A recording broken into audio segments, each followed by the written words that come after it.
Obrigado, meu querido pastor Israel Belo de Azevedo, aos irmãos que estão comigo aqui agora, as irmãs, a nossa amada igreja, minha igreja, a Igreja Batista Itacuruçá.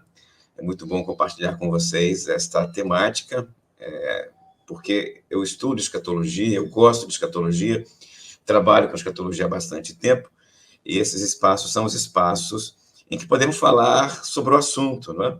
Porque se vocês não me dão oportunidade para tratar esse tema, eu não teria com quem conversar sobre o fim do mundo, a tribulação, anticristo, volta de Jesus e outras coisas mais. Então, são temas muito nossos. Escatologia é um tema da igreja.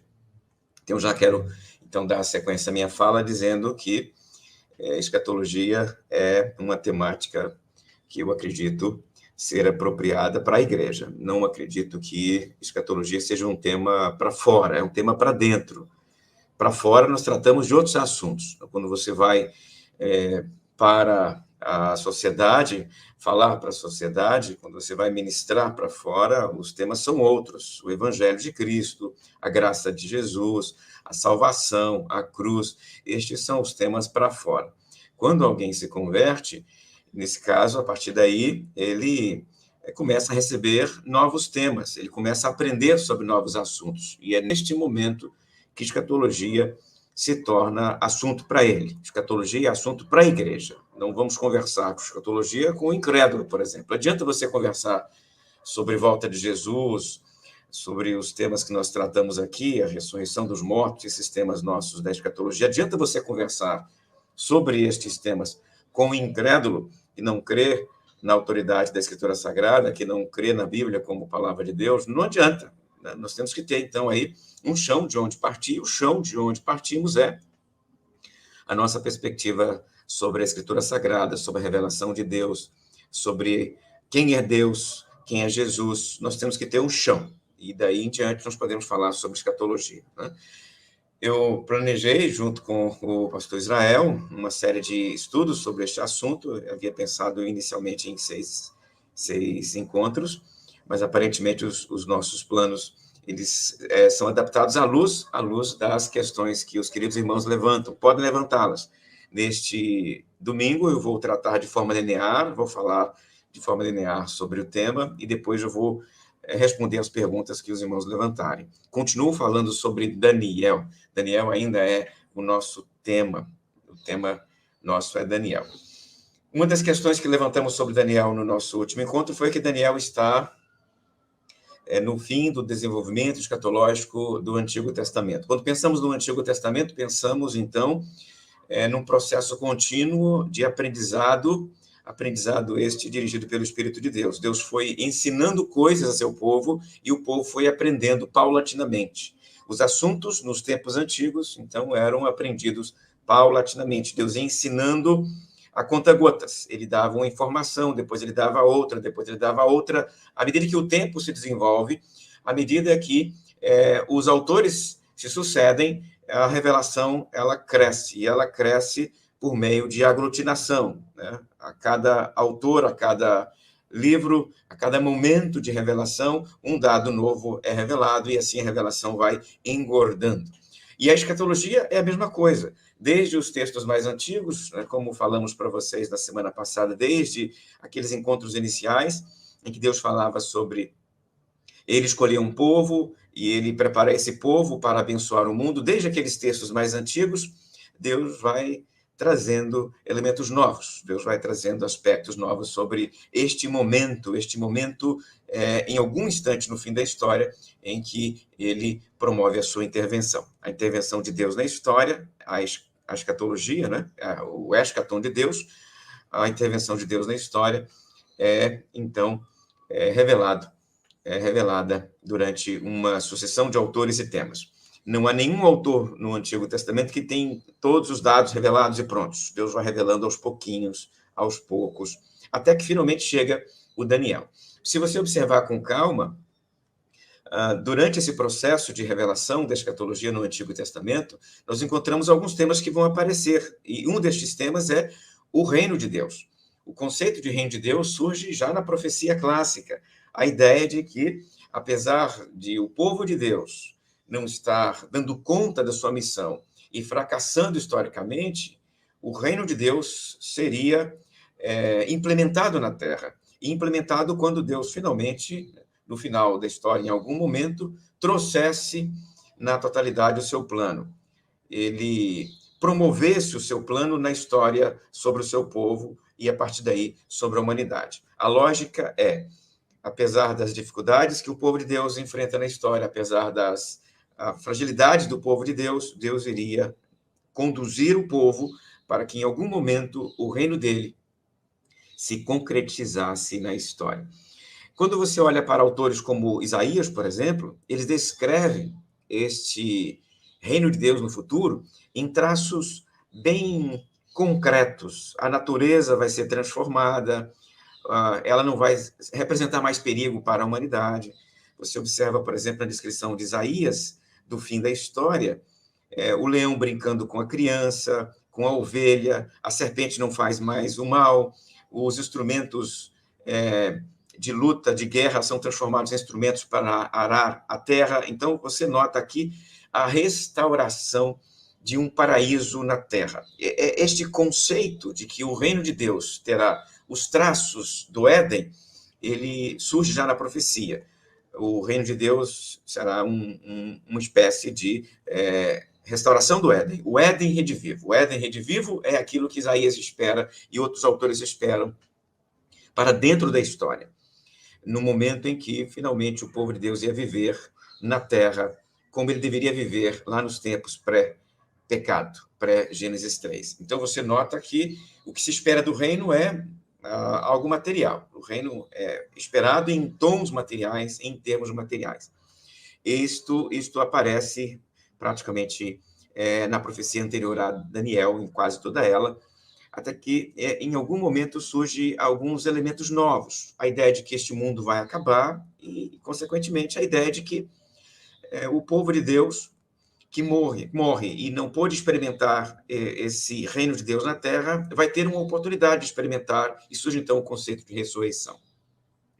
Nós estamos vendo que Daniel, então, é o ápice dessa caminhada, é o ápice desse desenvolvimento de ideias escatológicas, porque em Daniel nós encontramos estas ideias todas desenvolvidas, e depois de Daniel, elas serão retomadas tanto no período interbíblico quanto no Novo Testamento.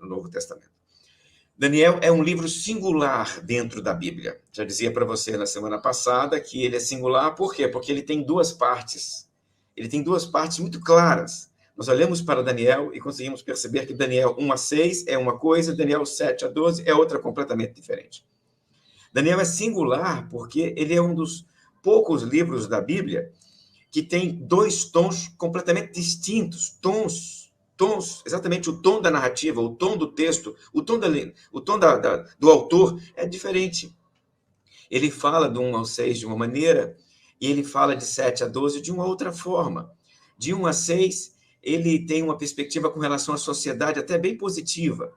Do 1-6, por exemplo, ele está descrevendo a história, a perspectiva do povo de Deus que está no exílio e ele enfrenta até dificuldades, sim, mas ele vence vivendo no exílio.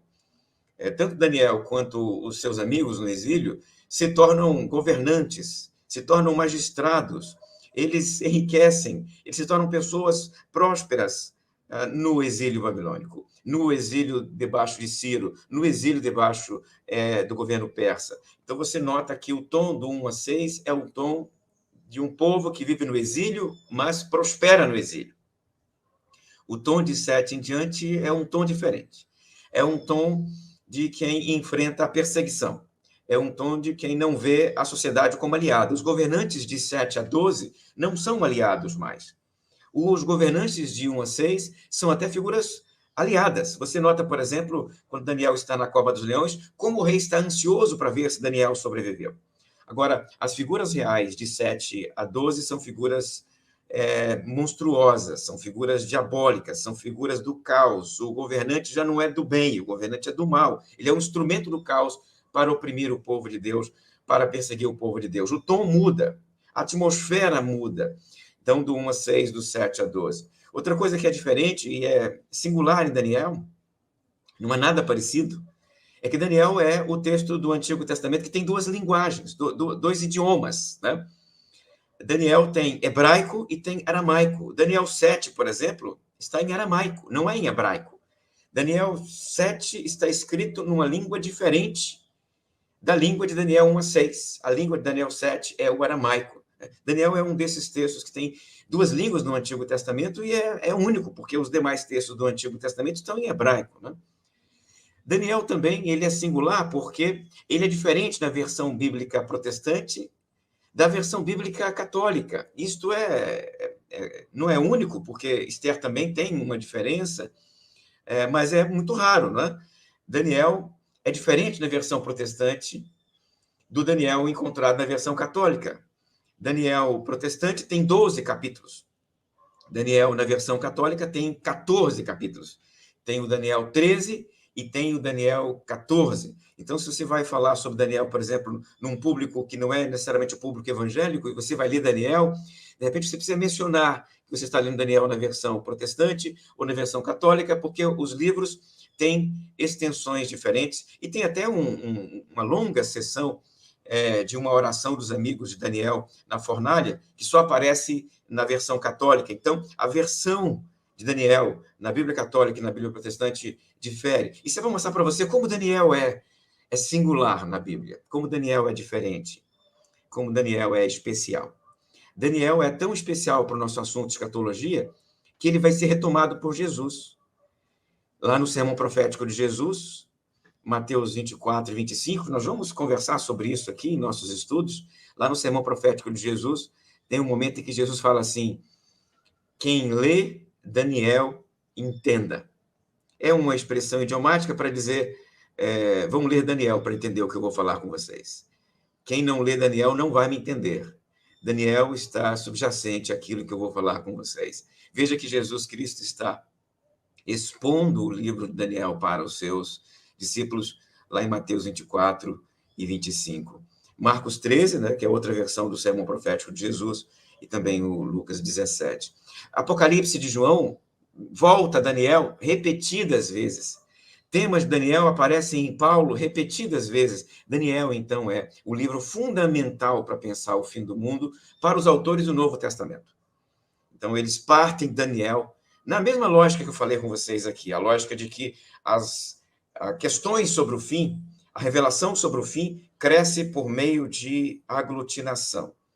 Até que chega em Daniel, ela fecha nesse processo de Antigo Testamento, e aí, quando retomamos o Novo Testamento, ela continua recebendo dados novos e elementos novos, eles voltam para Daniel e continuam daqui para frente. Então, Daniel é importante para nós compreendermos, não dá para fugir de escatologia, não dá para fugir de Daniel para pensar em escatologia, tá? Nesse instante, eu volto aqui àqueles 4 apocalipses que mencionei para vocês na semana passada. São 4 apocalipses, né? O Daniel 7 é um deles, o Daniel 8, o Daniel 9 e Daniel 10, 11 e 12. Entenda comigo o seguinte, quando você lê Daniel 7, como é que funciona? Veja só, Daniel 7, versículo 1. No primeiro ano de Belsazar, rei da Babilônia, Daniel teve um sonho, e Daniel, então daqui a pouco ele vai, a partir daí, narrar o sonho, que é a visão dos 4 animais monstruosos que surgem do mar, e o Filho do Homem, que aparece no final. Capítulo 8 de Daniel. No ano 3º do reinado do rei Belsazar, eu, Daniel, tive uma visão depois daquela que eu tivera a princípio. Veja o que está acontecendo aqui. Ele teve a revelação do capítulo 7, ou o apocalipse do capítulo 7. Ele está aqui. Capítulo 7 é um apocalipse completo, fechado, isolado. Está aqui dentro. Eu tenho aqui um apocalipse, uma revelação. Revelação de Daniel 7, que é a revelação dos 4 animais e o Filho do Homem. Logo em seguida é a maneira de falar, porque se passa algum tempo, se passa alguns anos. No ano 3º do reinado do rei Belsazar, eu, Daniel, tive uma visão depois daquela que eu tivera a princípio. E o que vem agora? O que vem agora é outro apocalipse que vai dar sequência ao apocalipse anterior. Ele parte do apocalipse anterior, mas ele expande o apocalipse anterior. Ele vai recuperar elementos do apocalipse de Daniel 7, dos 4 animais, mas ele agora vai introduzir um novo elemento na imagem, no sonho, na visão do carneiro e o bode. Em especial, Daniel 8, então, aqui, está trazendo para nós aspectos mais detalhados sobre o que acontece com os chifres de Daniel 7. E aí vem o Daniel 9.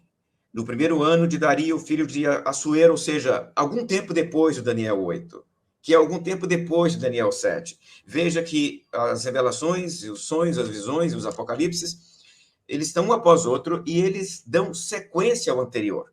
Então, uma boa maneira de estudar Daniel é estuda bem o 7. Depois que você estudar bem o 7, entra para o 8, porque o 8 desenvolve o 7 e apresenta algum dado novo.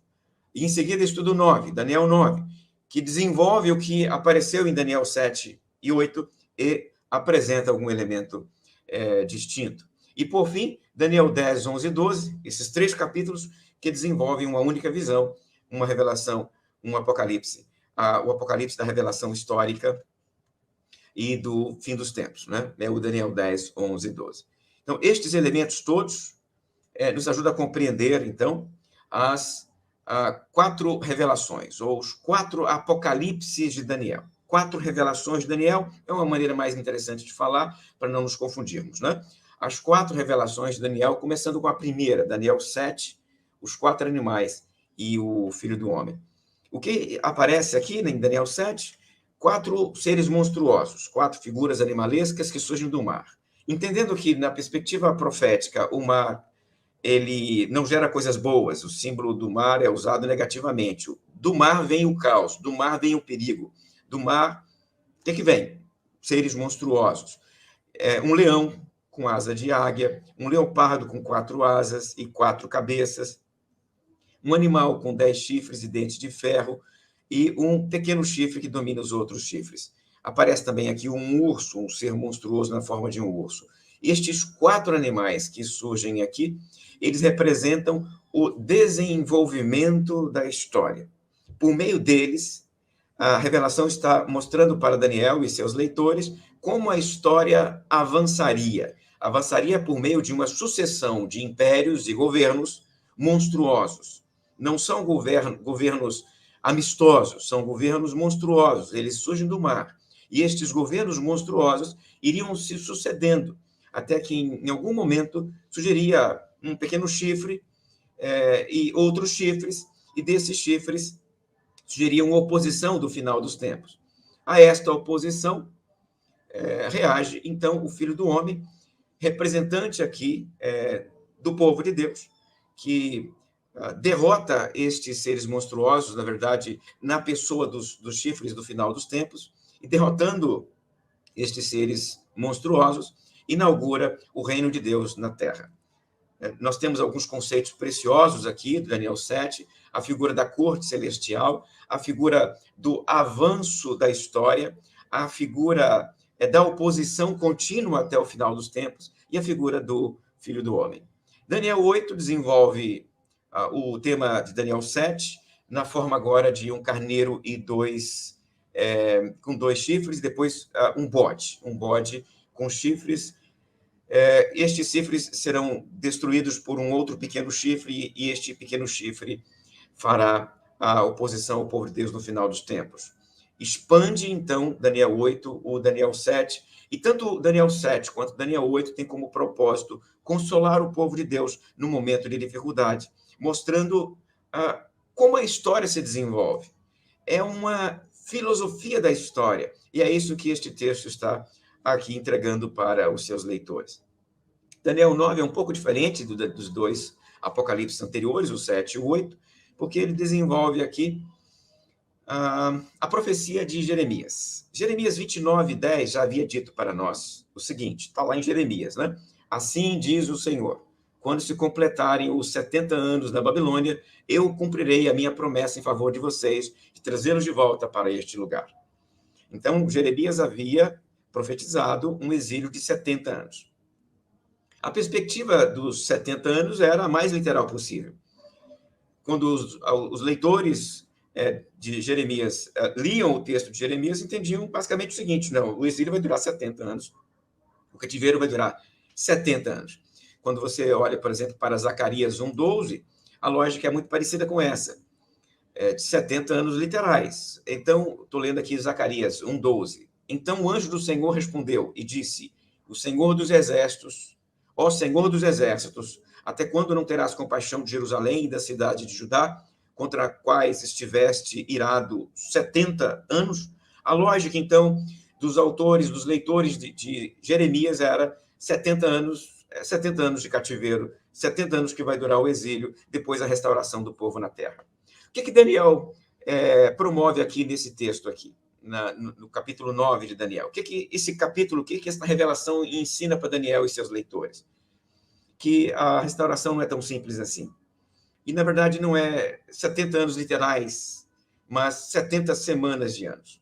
A lógica, então, é que há uma postergação da bênção e da restauração do povo, de forma que não serão 70 anos literais, mas 70 semanas de anos. Literalmente, 70 setes. É exatamente isso que está no texto hebraico, a tradução literal seria isso, 70 setes. 70 semanas. 70 semanas de anos, esta é a estrutura desse texto. E com isso o texto mostra para os seus leitores que, apesar de um período, de cumprimento parcial lá no pós-exílio, quando eles retornam, não era aquilo que era para ser, ali não estava configurado o reino de Deus, apesar da reconstrução do templo em termos mais singelos, e apesar da restauração das cidades, apesar daquele período de retorno, não era aquilo que Deus queria para o seu povo, havia algo à frente, e esse algo à frente estava bem à frente.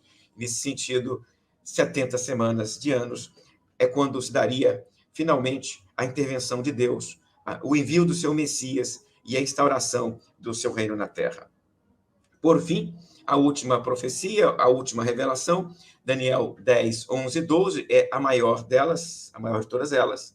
E nessa revelação aqui, nesses 3 capítulos, há um encontro entre um anjo e Daniel, e ele fala do mundo espiritual, fala de reinos da Pérsia, da Grécia, ou seja, príncipes que governam estes reinos, uma maneira de falar de seres demoníacos que estão controlando os outros povos. E aí, naquele contexto, o Daniel recebe deste anjo a revelação de que, no fim dos tempos, quando eles estiverem num período de muita dificuldade, de muita angústia, finalmente virá a libertação. Daniel 12 talvez seja um dos textos mais claros desse conjunto todo, a dizer o seguinte, eu leio aqui com vocês, Daniel 12, nesse tempo se levantará Miguel, o grande príncipe, o defensor dos filhos do teu povo, e haverá tempo de angústia, qual nunca houve, desde que houve nação até aquele tempo. Mas naquele tempo será salvo o teu povo, todo aquele que for achado inscrito no livro será salvo. Então veja que quando se levantar um tempo de angústia singular, porque ele será maior do que qualquer outro tempo anterior de angústia, quando isso acontecer, logo em seguida virá a libertação. A libertação vem, então, depois de um período de muita angústia, período esse que é denominado, então, de grande tribulação.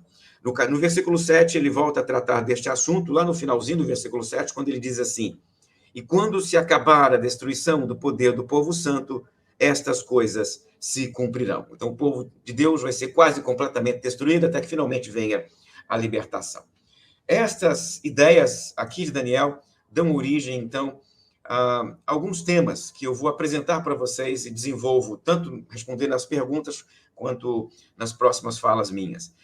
Primeiro, uma filosofia da história, está clara aqui. A história está definida por Deus, os povos pagãos se revezarão no domínio do povo de Deus, oprimindo o povo de Deus, perseguindo o povo de Deus, eles não terão tranquilidade e paz.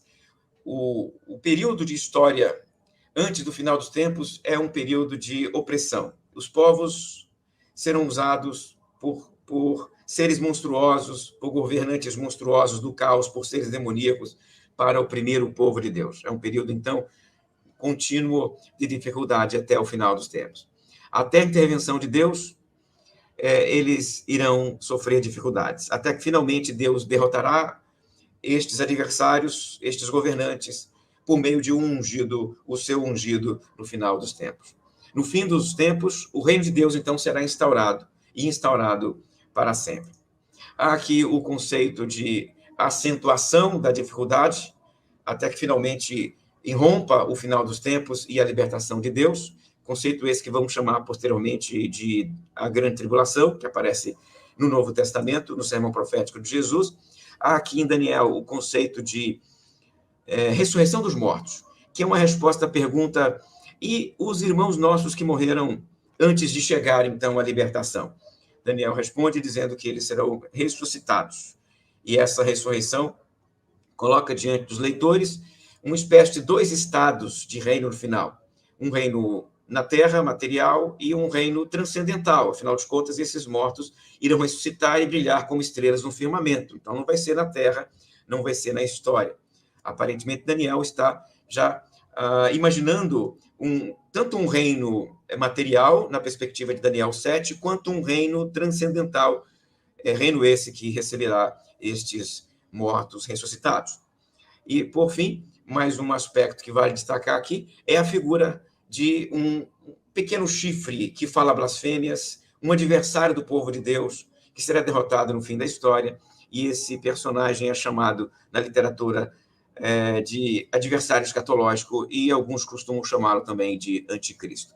São estes os temas que Daniel entrega para os seus leitores, temas esses que serão retomados sistematicamente nos textos posteriores que tratam de fim dos tempos, tanto os textos do período interbíblico quanto os textos do Novo Testamento.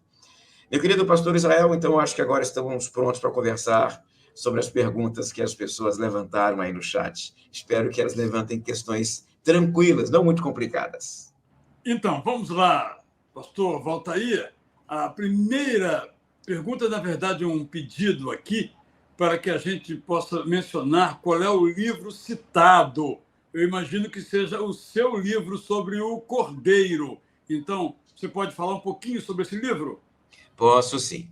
O Caminho do Cordeiro, quem me ouve aqui, por favor, me entenda o seguinte: o Caminho do Cordeiro é uma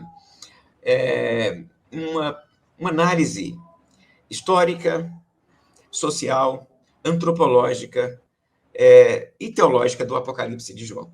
Quando eu li o Apocalipse durante um período, levantei algumas questões para ele. Uma das questões era do ponto de vista da história, né? Como aquelas pessoas que leram o Apocalipse inicialmente entenderam o Apocalipse. Essa é uma questão histórica. A outra questão era o que o autor queria fazer nessas pessoas, Israel. Quando o autor do Apocalipse, o João, escreveu o Apocalipse, o que ele queria que o Apocalipse fizesse nos leitores? Nesse sentido, a questão que eu levanto aqui é identitária. Quando os leitores lá da Ásia Menor leram o Apocalipse, o que eles deveriam sentir, entender, perceber a partir dali? A partir da leitura do Apocalipse, o que eles deveriam fazer?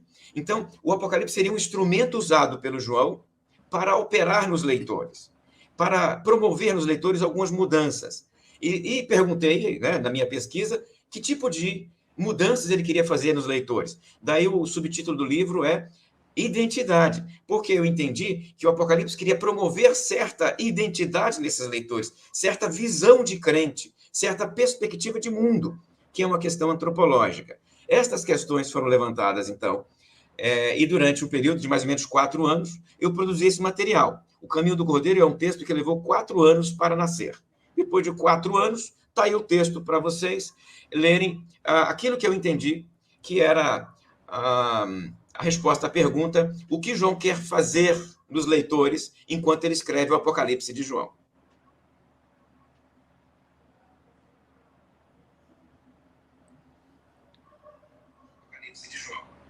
A segunda pergunta é a seguinte, Cássia Vieira: é certo dizermos que a igreja será retirada da terra antes da 70ª semana de Daniel?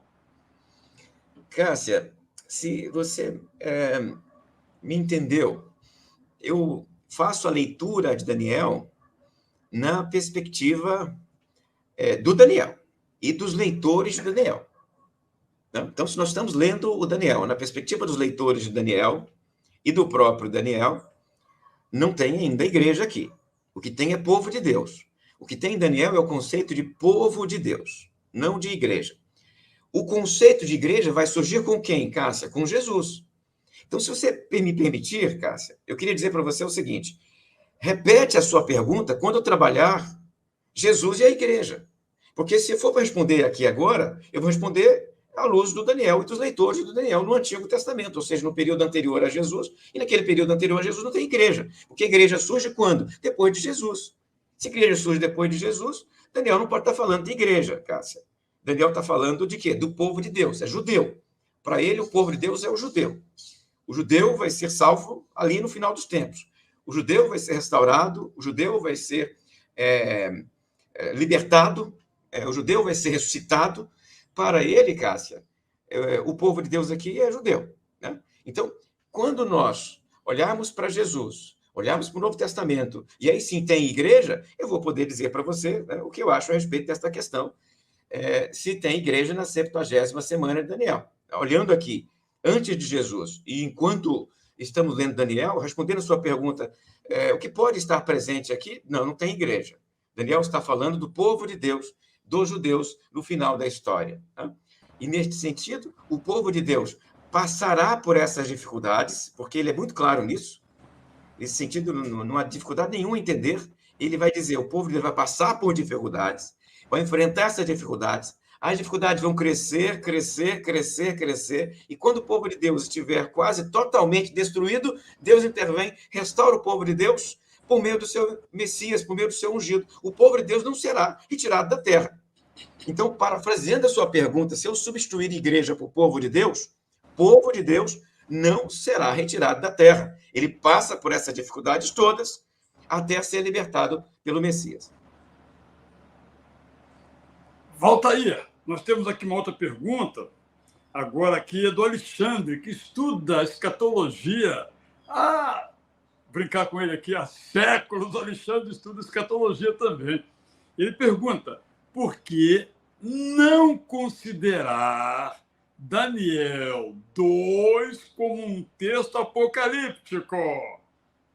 Alexandre, é só comparar Daniel 2 com o restante. Você vai perceber que, apesar dos temas, o fim do mundo, aparecerem, os aspectos de forma, os aspectos formais, os elementos que constituem um apocalipse, não aparecem em Daniel 2. Daniel 2 trata do fim dos tempos? Trata, Alexandre. Mas não é texto apocalíptico. Isaías 24 trata do fim dos tempos? Trata, mas não é texto apocalíptico. Zacarias trata do fim dos tempos? Trata, mas não é texto apocalíptico.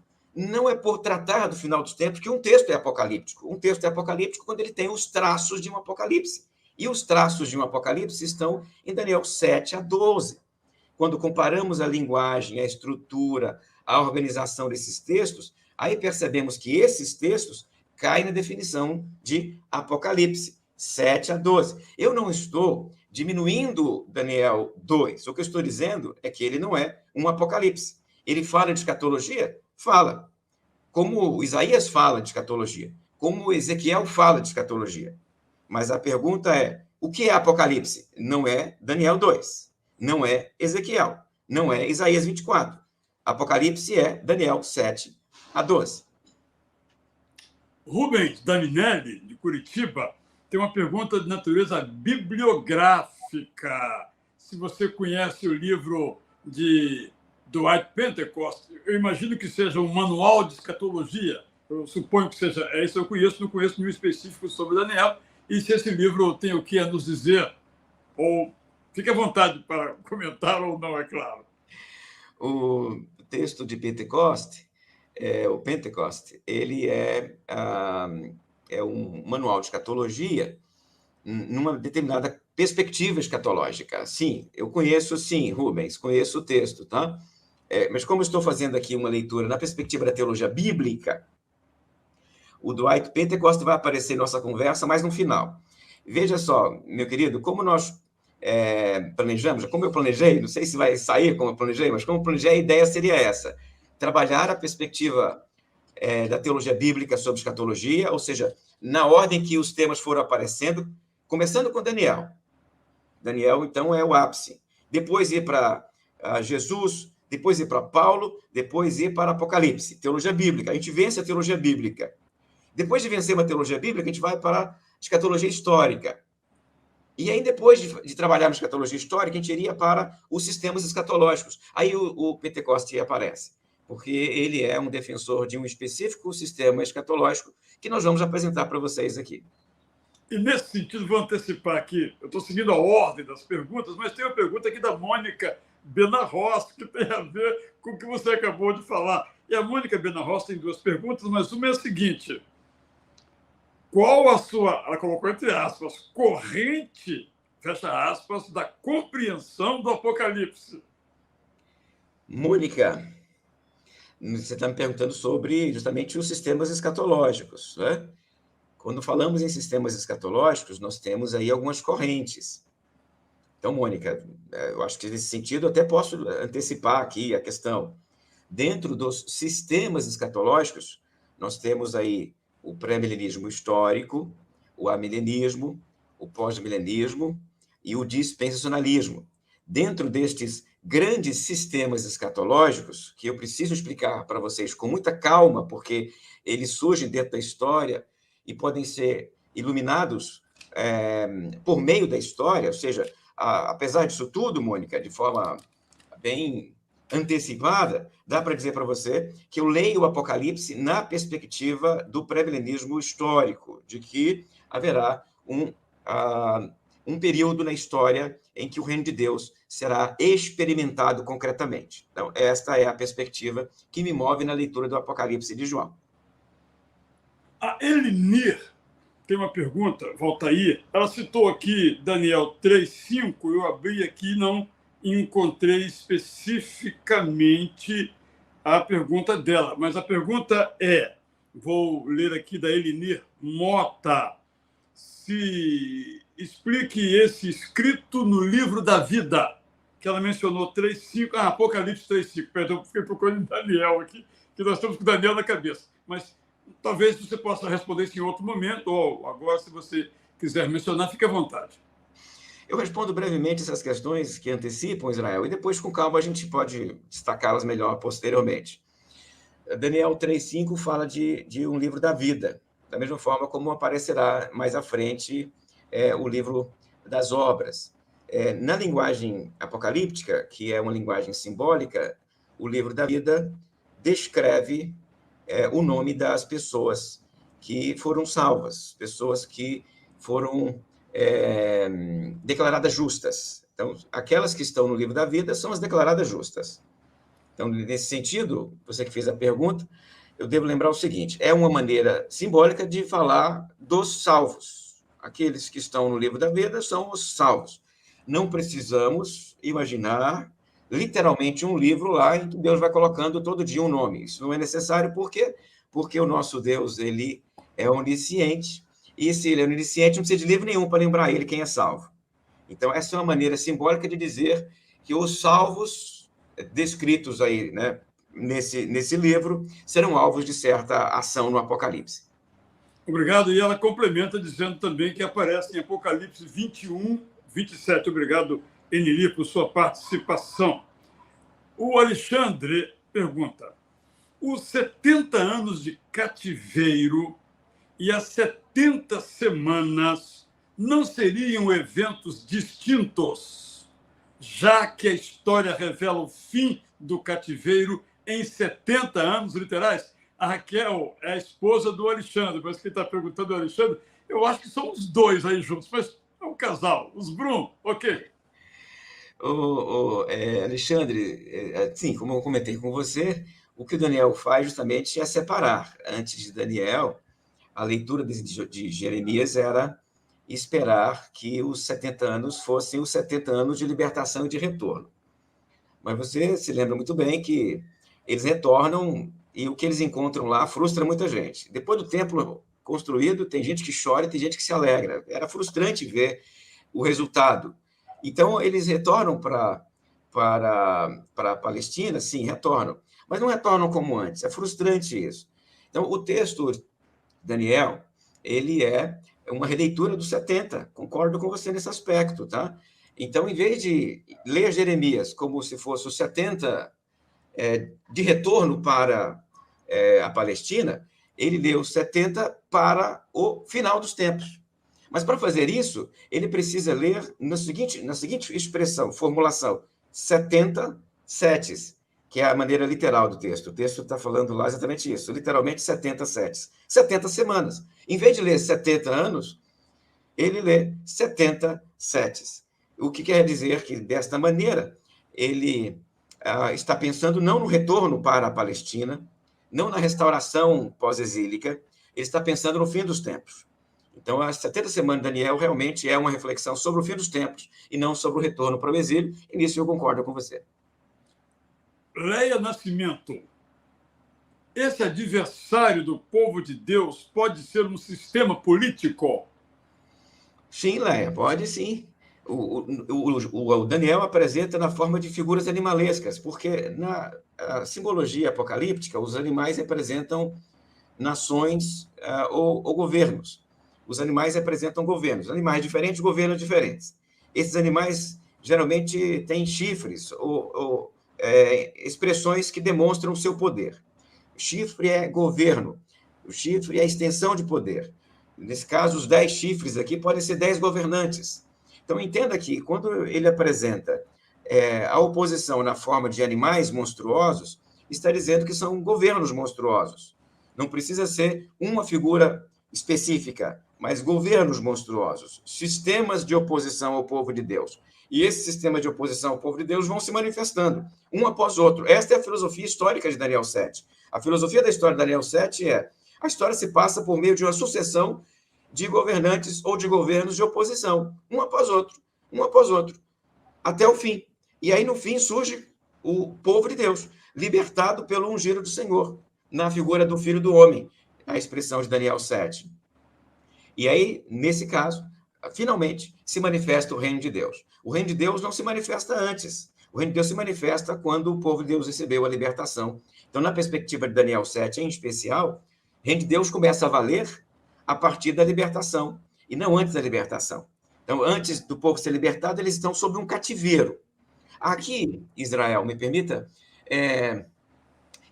fazer uma pequena digressão. A lógica é a seguinte, e você encontra isso, inclusive, em leitores rabínicos desses textos do Antigo Testamento. Eles têm uma perspectiva dualista de história. A perspectiva dualista rabínica de história aparece em comentários judaicos desses textos. Para ele, a história é uma reta, uma continuidade, e no meio nós temos, em algum momento, nós temos a intervenção de Deus. Antes da intervenção de Deus, eles vivem sob o cativeiro de Satanás. Aqui há o governo de Satanás, até a intervenção de Deus. Deus intervém e inaugura o seu reino, o governo de Deus. Então, até o governo de Deus, até a irrupção do reino de Deus, eles estão sob o cativeiro de Satanás, que se concretiza por meio de povos pagãos, um após outro.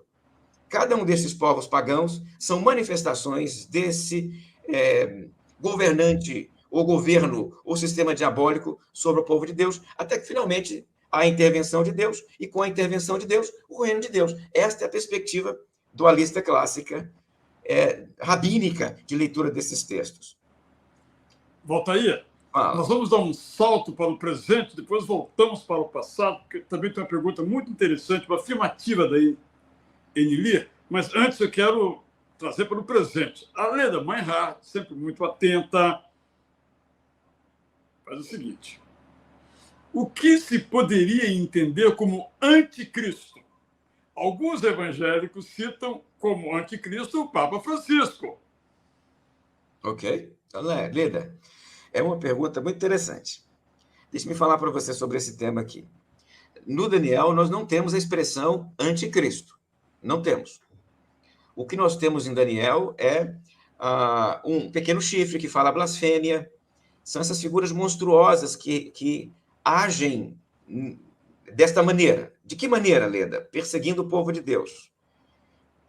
Elas blasfemam contra Deus, elas interrompem aqui o culto sagrado. Aqui é uma expressão interessante, Daniel, que vai ser retomada no sermão profético, né? A ideia de que o sacrifício vai ser corrompido, a ideia que aparece aqui em Daniel vai ser retomada lá em Mateus, no sermão profético de Jesus.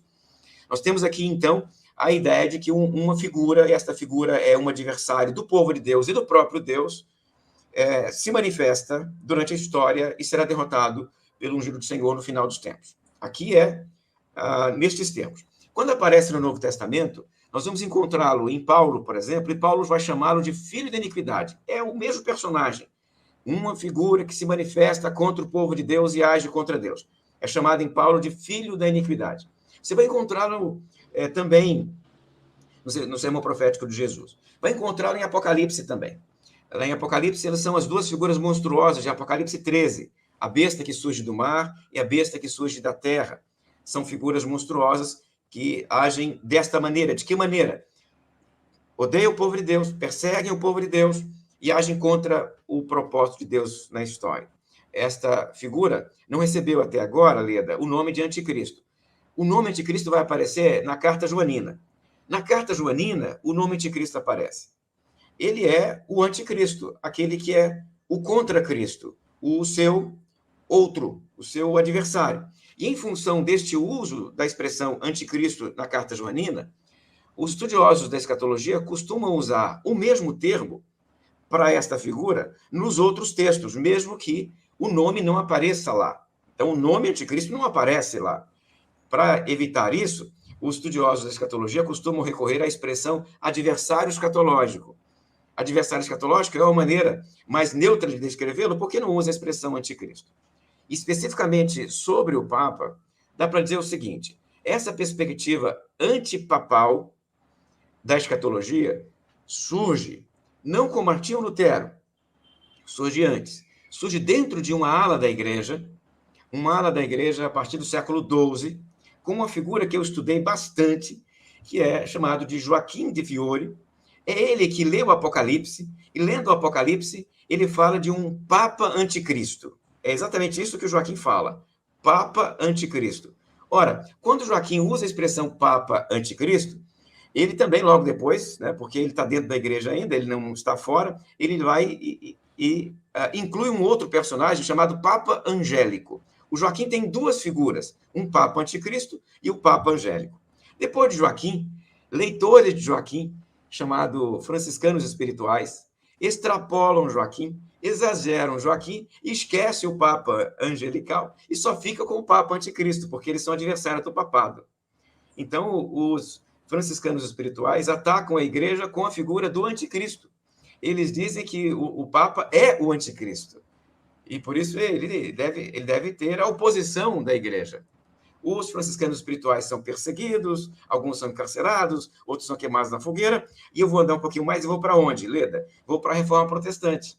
Quando a Reforma Protestante aparece, os reformadores, lendo essa história, conhecendo essa interpretação antipapal do Apocalipse, acharam isso mais barato. Peraí, se os próprios católicos usaram o Apocalipse para bater no papado, por que não podemos fazer a mesma coisa? Então, Martinho Lutero pegou isso e usou de mão cheia. Ele disse, o Papa é o anticristo. Os outros reformadores fizeram a mesma coisa. Praticamente todos os reformadores usaram o Apocalipse para bater no Papa. Todos eles. Então, a interpretação antipapal do Apocalipse, ela é anterior à Reforma, mas é da Reforma que nós temos, então, o nosso imaginário. Aqui, hoje, quando eu e você falamos deste assunto, nós hoje lembramos dos reformadores, que usaram o Apocalipse para bater na Igreja Católica e no papado. Né? Mas eu lembro a você, Leda, que o papado fez a mesma coisa. O papado pegou o Apocalipse e bateu no Martinho Lutero. O mesmo Papa, atacado por Martinho, pegou o Apocalipse e disse, o Martinho Lutero é o anticristo. Então ficava um negócio desse, né? Você é o anticristo, e era um processo contínuo de autoestigmatização. Anticristo, Leda, então, era um instrumento de estigmatização do meu oponente. Eu não gosto, é o anticristo. O meu adversário é o anticristo. É assim que a figura do anticristo foi usada durante a Reforma Protestante e depois da Reforma Protestante. Dá para dizer que, até hoje, quando algumas pessoas usam o Apocalipse para atacar a igreja, é possível que elas estejam ainda fazendo referência a esse contexto. Mas veja aqui, Leda, comigo aqui, olha só. Historicamente, se você vai fazer a interpretação bíblica dos textos, se você está usando exegese e não está trabalhando nem com o Joaquim e nem com o Martinho Lutero, nenhuma dessas figuras, não dá para você colocar o Papa aqui, tá? O Papa não está aqui dentro. Essa é uma exegese, é colocar no Apocalipse um personagem que não está no Apocalipse. Porque não tem igreja católica no Apocalipse ainda, minha querida Leda. Então não dá para você ler o Apocalipse e dizer que a igreja é esta instituição diabólica e que o Papa é a besta que surge do mar. Não faz sentido. O nome desse fenômeno é anacronismo. É você ler o Apocalipse com o olhar de hoje. Até onde isso vai me levar? Deixa eu te dar um exemplo mais clássico disso. Num livro que ficou famoso entre nós há umas décadas atrás, bastante tempo, na verdade, Israel, A Agonia do Planeta Terra, do Hal Lindsey. Hal Lindsey, no calor da Guerra Fria, ele usou o Apocalipse para atacar quem, Leda? Atacar a União Soviética. Atacar... da União Soviética veio o anticristo. Por quê? Porque na luta contra a União Soviética no período de Guerra Fria, as igrejas liam o Apocalipse e usavam o Apocalipse para bater na União Soviética.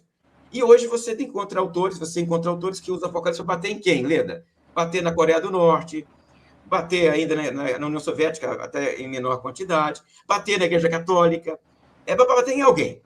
Este uso, na minha avaliação, é um uso indevido do Apocalipse. O Apocalipse não nos dá condições de ficar fazendo esse manejo artificial dele. Tá? Ele, inclusive, empobrece a nossa fé no texto. Porque se você for ficar mudando de personagem a cada período histórico, não é mais a Rússia, agora é a Coreia, não é mais a Coreia, agora é não sei quem. Se você ficar mudando, você vai perder a fé no texto bíblico, porque o texto se torna transitório demais, Leda.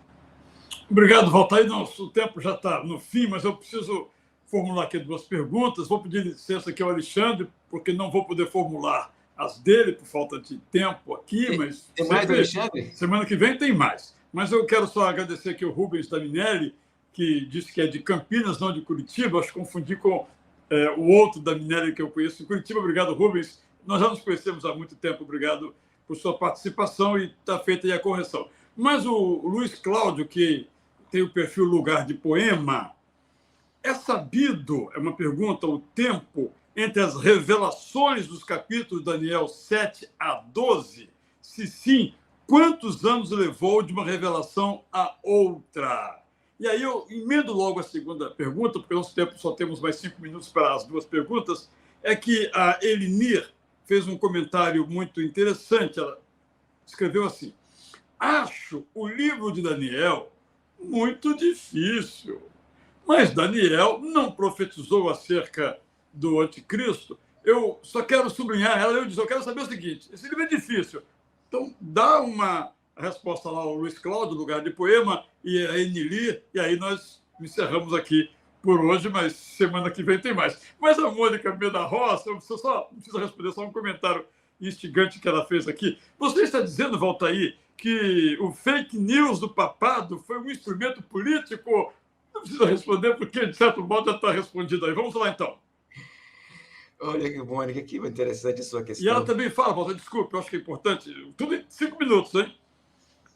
O anacronismo não é uma forma de interpretar as alegorias das profecias? Essa já é mais complexa, acho que pode deixar para a próxima semana. Mas vamos aí ao Lugar de Poema e Enili, por favor. A Bíblia foi usada para estigmatizar, para violentar, para destruir os nossos adversários. Quem não gosta, eu estigmatizo como o Apocalipse de João, ou estigmatizo com uma maldição qualquer da Bíblia.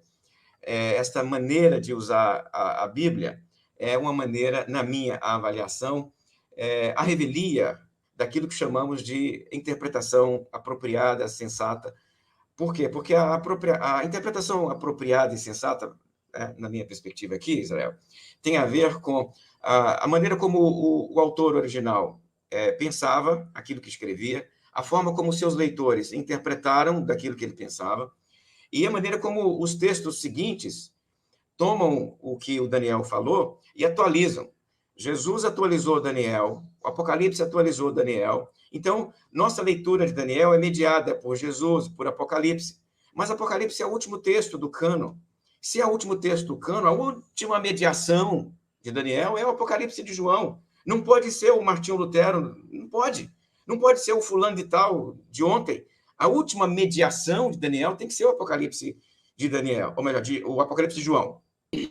Nesse sentido, eu entendo que o Apocalipse é um livro difícil, sim, né? O Daniel é um livro difícil, sim. Esses textos não são fáceis. Acho que nesse caso dá para concordar com a querida irmã. Não são textos fáceis, não são textos simples, mas a Bíblia tem, Israel, tipos diferentes de texto. Texto fácil, texto difícil. Correto? Então, se esses textos são complexos e difíceis, nós temos na Bíblia textos singelos, simples, acessíveis tranquilamente. Isso não deve nos tirar a tranquilidade com relação à autoridade do texto. Só me deve deixar mais paciente e mais cauteloso na hora de fazer afirmações sobre esses textos mais complexos e mais difíceis. Tá? Com relação à questão do Luiz Cláudio, há um período histórico entre o 7 e o 8 e o 9, e o 9 e a última revelação, mas, Luiz Cláudio, é muito difícil dizer quantos anos se passou entre uma e outra, tá? O próprio texto não esclarece para a gente. Primeiro ano do governo, terceiro ano do governo, depois mudou de governo. Como o texto não nos esclareceu, a gente não busca dizer exatamente quantos anos há entre uma e outra. Mas o que dá para dizer é o seguinte, Luiz Cláudio, elas são sucessivas. É isso que está claro no texto. Primeiro uma, depois a outra, depois a outra. Como nós vamos interpretar Apocalipse depois, o Israel? Apocalipse também tem esse processo de a revelação 1, a revelação 2, a revelação 3. E como elas são sucessivas, a seguinte me ajuda a entender a anterior, ilumina um aspecto, agrega outro. É assim que eu tenho lido esses livros. Nós, hoje, vamos encerrar por aqui. Obrigado, Valtair. Muito elucidativo. Os comentários aqui no YouTube também vão na mesma linha. É claro, gente, que nós temos uma grande preocupação, Valtair já mostrou isso, uma preocupação sistemática, isso é colocar num sistema. Mas essa é uma tarefa da nossa própria experiência para depois. Primeiro, nós temos que entender o que foi dito no contexto daquela época. O que o autor quis dizer? Esse é um ponto essencial. O que o autor quis dizer? Se a gente vai para o texto, o que eu quero dizer? Então, se eu sou pré-milenista ou pós-milenista, por exemplo, eu vou ler o texto e vou arrancar aqui o pré ou o pós-milenismo. Eu acho que nós temos que, para fazermos um estudo sério de escatologia, nós temos que nos despir da visão A, B, C, até porque a visão A tem mais A, 1, 2, 3, a visão B tem 1, 2, 3, pega a questão aí, como, por exemplo, da dispensação, aí tem anti, pró, cada um tem 5, 6. Então, isso não nos leva a nada. Vamos ao texto bíblico, tentar entender o que faz, como Valtair nos aconselhou, entender depois isso na história e depois, então, vamos sistematizar. É claro que tudo isso se aplica aos nossos dias, mas muito mais à minha vida do que propriamente a um sistema. Eu fico imaginando agora, Valtair, que, eventualmente, os moradores da Ucrânia devam estar dizendo que o Putin é o anticristo, porque, nesse momento, é o inimigo. Por exemplo, só para ilustrar esse cuidado que nós temos que tomar. E assim, eu sei que, infelizmente, nós chegamos ao final. Fica, então, com essa música, A Tua Palavra. E, se você puder participar conosco às 19 horas, presencialmente ou aqui pelo YouTube, temos culto agora às 19. Você, sendo de Itacuruçá, sendo da Tijuca, semana que vem, ao vivo, Valtair estará lá no culto da manhã, mostrando os livros dele. Então, bom final de domingo para você, graça e paz.